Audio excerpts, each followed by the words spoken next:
Ayon sa pulisya, ang naganap sa mga Pilipino ay ang darkest days in the city's history. Nasa kustodiya na ng kapulisan ang driver ng SUV at ito ay kilala nila, si Kai G. Adam Lor, 30 taong gulang at taga dyan lang din sa Vancouver. Kasama nito sa bahay ang kanyang ina. Nakarehistro sa pangalan nilang dalawa, ang 2018 Audi Q7 SUV.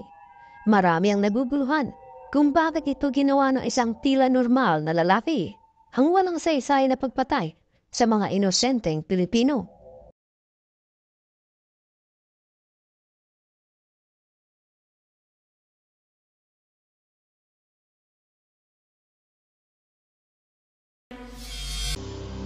Ang Lapu-Lapu Festival ay isang makulay at makasaysayang pagdiriwang na ginaganap sa lungsod ng Vancouver sa bansang Canada bilang pagpupugay sa bayani ng Pilipinas na si Datu Lapu-Lapu, unang Pilipinong nakipaglaban sa mga mananakop na Kastila sa makasaysayang labanan sa Mactan noong taong 1521.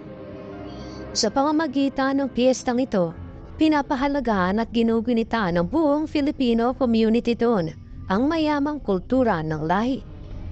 Ginaganap tuwing buwan ng Abril ang selebrasyon na hindi lamang simpleng pag-alaala. Isa rin itong okasyon upang ipamalas ang kakayahan ng lahing Pinoy sa mga bagong henerasyon ng Filipino-Canadian. Siyempre, kapag may piyesta, merong kainan. Isa sa mga pangunahing tampok ng festival ay ang reenactment ng labanan sa Mactan.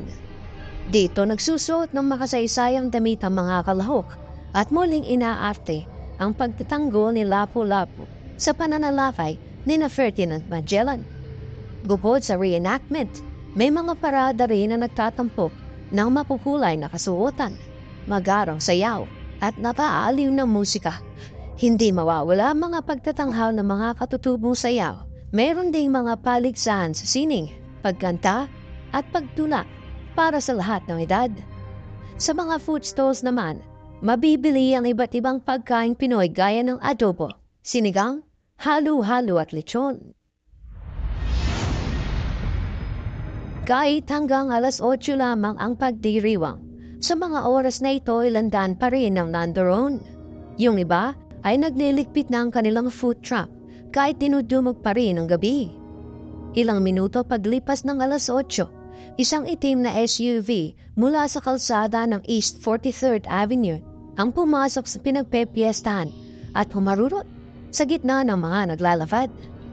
Sangkaterbang mga festival goers ang sinago at sinagasaan. Mga kalalakihan, kababaihan, mga pamilya na may kasamang mga bata. Walang sabi-sabi, dire-diretso ang SUV sa gitna ng maliit na kalsada na puno ng napahilerang mga food trucks. Marami ang nakitang tumilapon ng mabundol. Mayroong mga nakalagkat ng ilang metro sa ilalim hanggang sa dulo. Nagulat ang lahat na hindi man lamang nakasigaw ng saklolo at sa loob ng ilang minuto, nakahandusa sa masikip na kalsada yung mga patay, mga sugatan, duguan, nabalian at mga umiiyak. Kita sa kanilang mga mukha ang pagkagimbal sa hindi may paliwanag na nangyari. Una, akala nila ay nawalan lamang ng brake yung sasakyan. Pero imbis na iwasan yung mga naglalakad sa gitna ay tila pinuntirya pa kung nasaan yung maraming tao at dumiretso. Nang tumigil ang sasakyan, lumubo ang airbag nito at napansin na driver lamang ang sakay at wala ng iba. Nagtakbuhan yung mga kalalakihan sa nakatirik na SUV at doon hinila papalabas ang driver at pinagtulungan. Sa mga oras na ito, lahat ay nalilito. Pagdating ng mga pulis at ambulansya, hindi sila makapaniwala sa bumungad sa kanila. Hindi lamang pagkain at inumin ang nagkalat sa konkreto, pati mga katawang walang buhay. Marami ang humihiyaw, humihingi ng saklolo. Marami rin ang sugatan, bali-bali ang buto, duguan ng mukha at nakahilatas kalsada. Nagsagawa ng CPR ang mga nasa ambulansya, pati mga polis, kasali sa pagtulong sa mga nasagasaan. Paglipas pa ng ilang minuto, marami pang ambulansya ang dumating, pati mga bumbero ay nagdagsa din. Pero, ang hindi nila alam, marami ang nalagutan ng hininga. Mga alas 10 ng gabi kalat na sa Vancouver ang balita at maraming mga nasa gilid ng kalsada ang nakiusyoso sa karumal-dumal na krimen.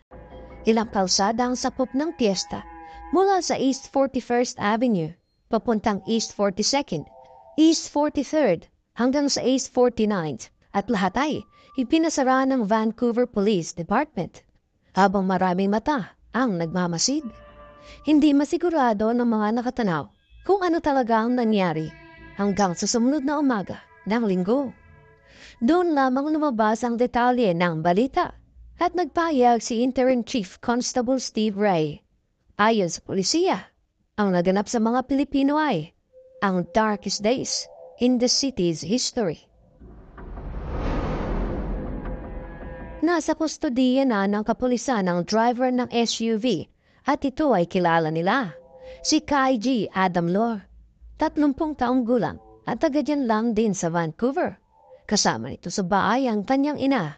Nakarehistro sa pangalan nilang dalawa, ang 2018 Audi Q7 SUV.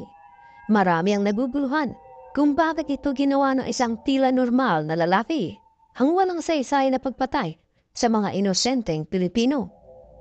Pero kaila sa marami, hindi normal ang lalaki. Ilang beses na itong naireklamo dahil nakararanas ito ng delusion at paranoia. Itinawag pa nga ito ng mental ward para dalhin sa ospital noon ding araw na yon. Pinaniniwalaang medyo may problema ito sa pag-iisip noon pa, pero tila lumala nang napatay ang kanyang kapatid.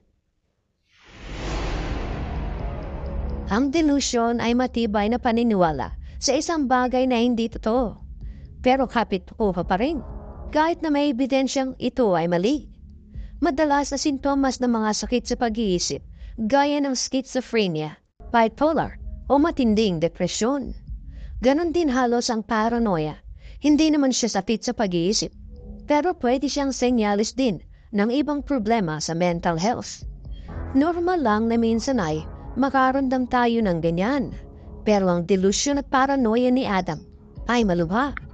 Ito ang pinaniniwalang dahilan ng kanyang pananagasa.